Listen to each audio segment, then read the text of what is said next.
दोस्तों, मैं सुगंध कुमार वर्मा स्वागत करता हूं अपने YouTube चैनल डॉक्टर एस के कॉमर्स में। एक्चुअली मैंने नेम चेंज कर दिया, थोड़ा टफ था हमारे लिए स्कॉलर्स नॉलेज नेम नहीं का। तो आप अब हमारे चैनल को आसानी से आप सर्च कर सकते हैं डॉक्टर एस के कॉमर्स।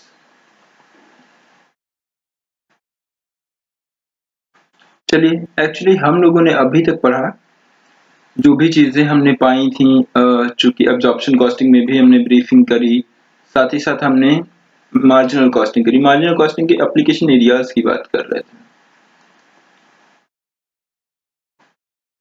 जिसमें हमने पहला पढ़ा था make or buy decision. Make or buy decision. दूसरा हमने बोला था प्राइसिंग डिसीजन हो सकता है। तीसरा मैंने बोला था कि चेंज इन प्रोडक्ट मिक्स।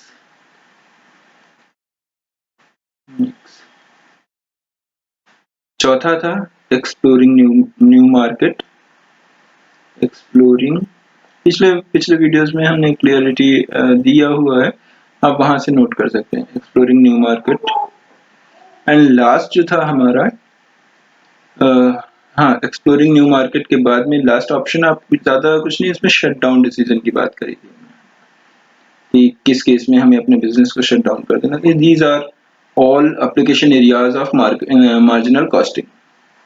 चलिए, तो आज मैं सिर्फ एक ही सेक्टर लूंगा जो कि मेक और बाय डिसीजन, बहुत इंपॉर्टेंट हिस्सा है हमारी मार्जिनल कॉस्टिंग का, तो वो जानना जरूरी है। मैं वही आज समझाऊंगा, ज्यादा आगे नहीं ले जाऊंगा। तो सबसे पहला हम जानते हैं कि मेक और बाय डिसीजन का मतलब क्या है।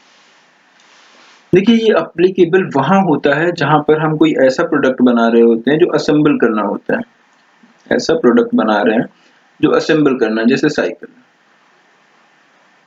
या टीवी या फिर बाइक, इस टाइप के। ठीक है, अब इनके सारे पार्ट्स हो सकता है जो कंपनी असेंबल कर रही है, कंपोनेंट्स जो पार्ट्स वगैरह वो खुद बना रही है ना, सेल्फ प्रोडक्ट कर रही है, प्रोड्यूस कर रही हो सकता है वो कुछ पार्ट्स बाहर से मंगा रही है, जिन्हें हम बाई करना कहते हैं। ठीक है, अब वो चाह रही है कि कुछ बनाया जाए या बाहर से मंगाया जाए। ठीक है, तो यही हमने यहाँ पर समझाया था। It is a problem in respect of which management has to take decision continuously. पहला केस, आगे चलते हैं हम लोग। अंडर दिस डिसीजन, मतलब under make or buy decision, the management has to decide whether a certain product or a component should be made or bought from the market। ठीक है, जो मैंने बोला कि बनाना है या खरीदना है। ठीक, लेकिन हम बिना किसी आंकड़े की एनालिसिस किए, कोई अल्टरनेटिव इवैल्यूएशन किए हम डायरेक्ट डिसीजन नहीं लेते। तो दो केसेस हो सकते हैं कि हम बनाए डिसीजन में या फिर खरीदें। पहला केस हो सकता है वो प्रोडक्ट या पार्ट कंपोनेंट वो आप बना रहे हो, पहले आप बना रहे थे और अब आप चाह रहे हैं कि अब हम इसको मार्केट से खरीदें। इस केस में क्या होगा, हम सारे इसके ऑप्शंस आपको समझा दे रहे हैं, आसानी से समझ में भी आ जाएगा। इसको हम लोगों ने कहा stopping the production of the part that is component and buying it from the market. हमने कहा कि प्रोडक्शन बंद करना है हमको, इसका मतलब हम मशीन लगा रखे होंगे उसको बनाने के लिए, और जब हम उसको मार्केट से खरीदेंगे तो मतलब प्रोडक्शन बंद हो जाएगा, और जब प्रोडक्शन बंद हो जाएगा तो मशीन फ्री हो जाएगी। मशीन जो है फ्री हो जाएगी। फ्री हो जाएगी इसका मतलब उसका मेंटेनेंस चार्जेस तब भी पड़ेगा, है ना, तो कुछ तो खर्चे होते रहेंगे। तो देखते हैं आगे क्या लिखा है। This decision is related to the stopping of production of existing manufacturing product. वही बात है कि हम पहले से प्रोडक्ट बना रहे थे, कंपोनेंट बना रहे थे, अब हमें जो है डिसीजन लेना है कि हमें अब ना बनाए। ठीक है, आगे लिखा है the decision has to be taken whether the component should be bought from the market or additional requirement due to increase in production of main factory should be made in the factory or bought from the market। इसका मतलब मैं easy way में बताऊंगा आपको। चलिए, मैं pen का colour change कर लेता हूं। ठीक है, देखिए, ऐसा हो सकता है कि आपके प्रोडक्ट की मार्केट में डिमांड जो है काफी हाई चली जाए, प्रोडक्ट की जो डिमांड है वो बढ़ रही हो, और प्रोडक्ट की बढ़ती डिमांड के कारण आप वो कंपोनेंट जो खुद बना रहे थे उस प्रोडक्ट को बनाने के लिए, वो सप्लाई आप पूरी ना कर पा रहे हैं, है ना। और जब आप सप्लाई पूरी नहीं कर पा रहे होंगे, तो आपको चूंकि मार्केट में डिमांड है, तो डिमांड के अकॉर्डिंग आपको सप्लाई प्रोवाइड करनी पड़ेगी। इसके लिए क्या करेंगे आप, जितनी एडिशनल रिक्वायरमेंट है उस प्रोडक्ट की या उस कंपोनेंट की, वो आप मार्केट से परचेज कर सकते हैं, करेंगे बाई करेंगे। Are you getting my point? आगे चलते हैं, मतलब वही ये पूरा हिस्सा इन्होंने जो यहाँ से यहाँ तक था यही समझाने के लिए बोला। आगे लिखा है, this decision is taken by comparing the marginal cost of manufacturing and buying cost from our. सीधी सी बात है, जब भी हम ये डिसीजन लेना चाहें कि हम प्रोडक्ट बनाएं या फिर मार्केट से खरीदें, तो सीधा सब एक ही मतलब है कि बनाने की लागत कितनी आएगी, जिससे क्योंकि मार्जिनल कॉस्टिंग कर रहे हैं।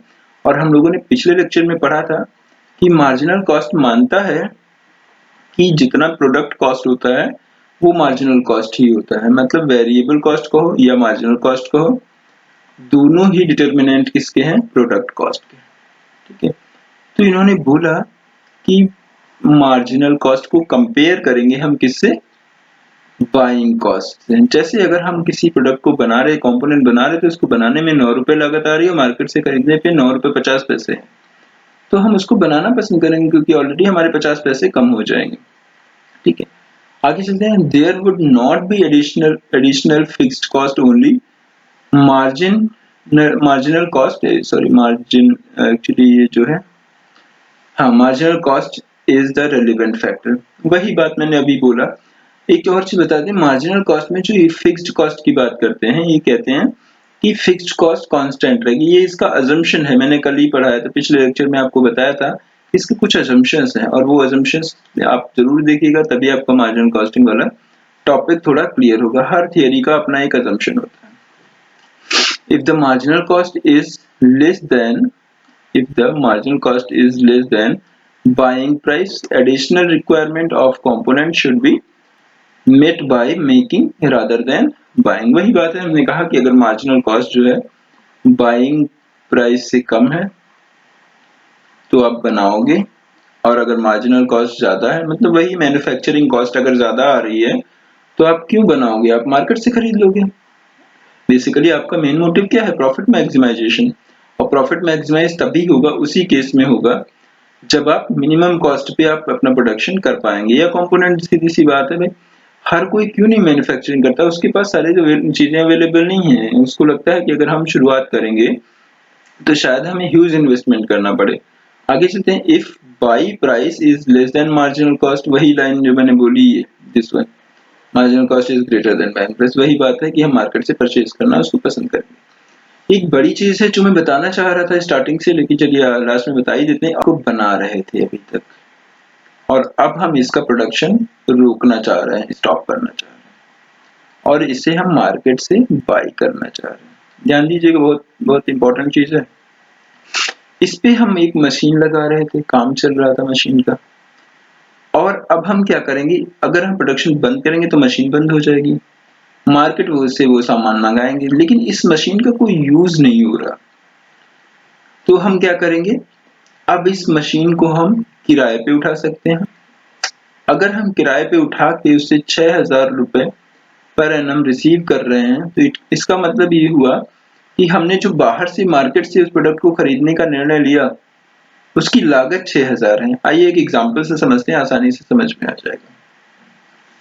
लिखा है कि 10,000 यूनिट्स मैन्युफैक्चर हो रही थी 10 रुपए ईच पे, जिसमें 9 रुपए वेरिएबल कॉस्ट थी। मतलब इसका हुआ कि 1 रुपए फिक्स कॉस्ट है जिसको हम कंसीडर नहीं करेंगे। तो 10,000 यूनिट को हमने 9 रुपए ईच पे बनाया, मतलब टोटल हमारा जो खर्चा है that is 90,000 for making, for manufacturing. लेकिन जब हमने मार्केट में पता किया तो उसकी 9.5 रुपए कॉस्ट थी पर यूनिट।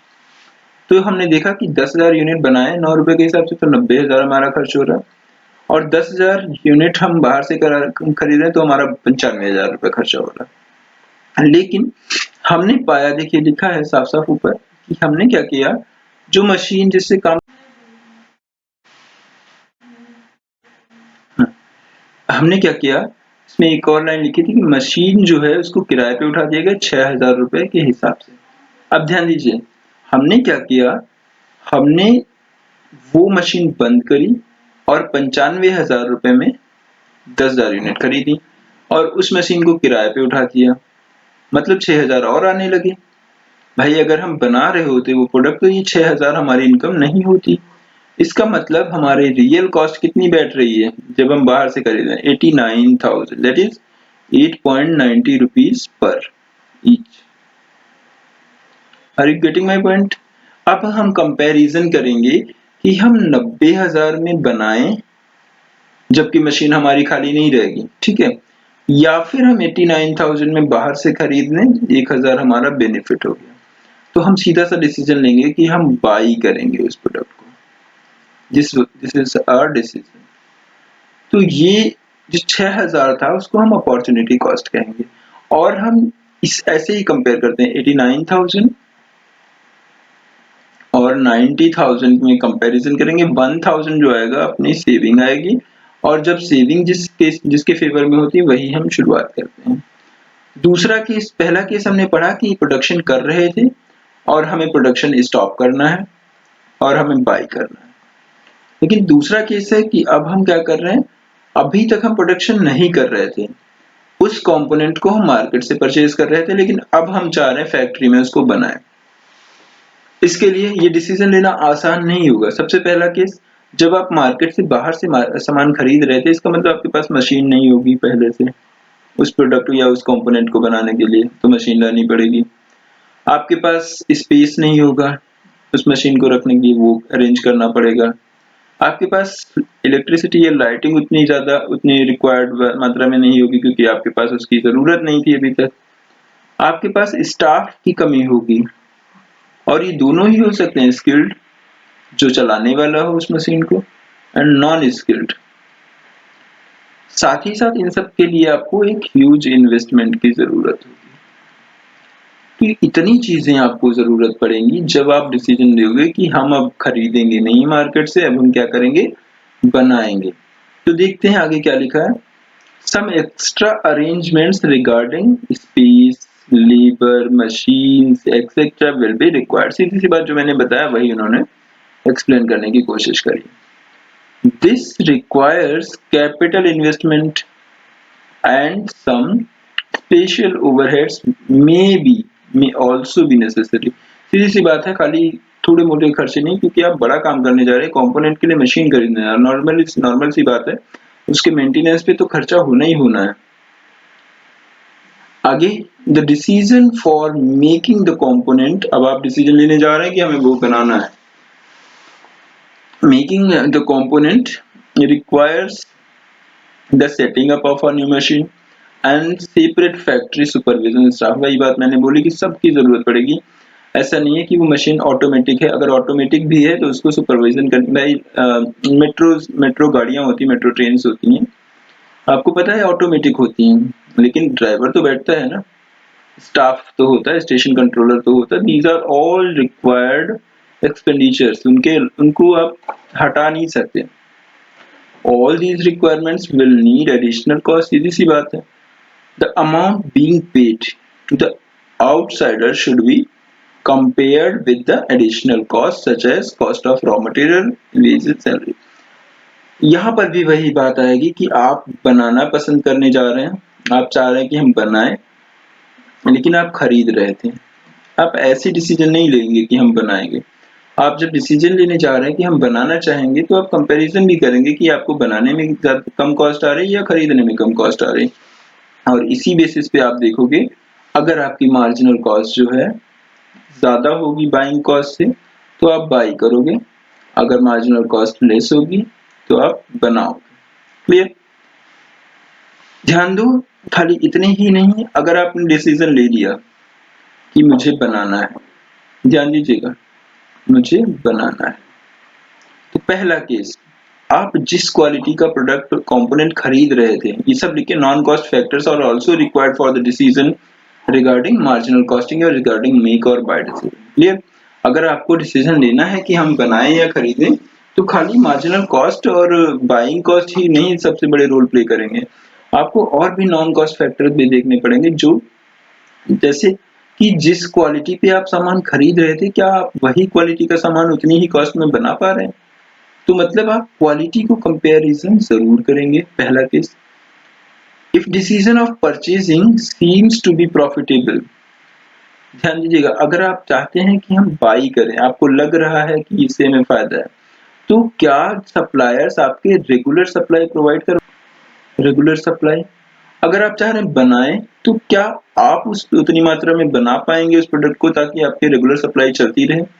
बहुत बढ़िया एक पॉइंट है कि अगर आपकी उस प्रोडक्ट की डिमांड मार्केट में बहुत फ्लैक्चुएट करती है, उस केस में क्या करेंगे आप?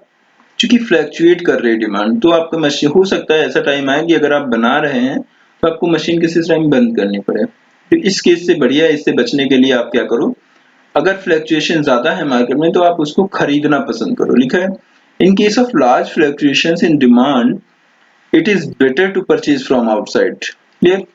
और अगर उस केस में आपका लगातार डिमांड बढ़ रही है, अगर आपकी डिमांड लगातार बढ़ रही है, तो उस केस में आपको बेहतर होगा कि प्रोडक्शन खुद से करें, क्योंकि जैसे जैसे हम इंक्रीज इन प्रोडक्शन करते हैं वैसे वैसे हमारी कॉस्ट पर यूनिट कम होती जाती है।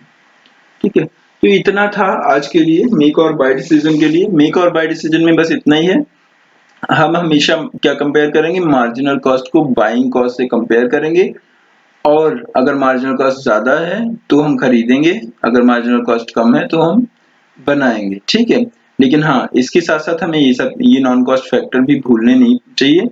हम क्या करेंगे, इसमें क्वालिटी भी चेक करेंगे, हम रेगुलर सप्लाई भी मेंटेन करके रखेंगे, और अगर फ्लक्चुएशन ज्यादा है मार्केट में तो हम मार्केट से ही खरीदना पसंद करेंगे। अगर फ्लक्चुएशन लगातार इंक्रीज हो रही है डिमांड हमारे इस प्रोडक्ट की या उस कंपोनेंट की, तो हम क्या पसंद करेंगे, उसको खुद से बनाना पसंद करेंगे।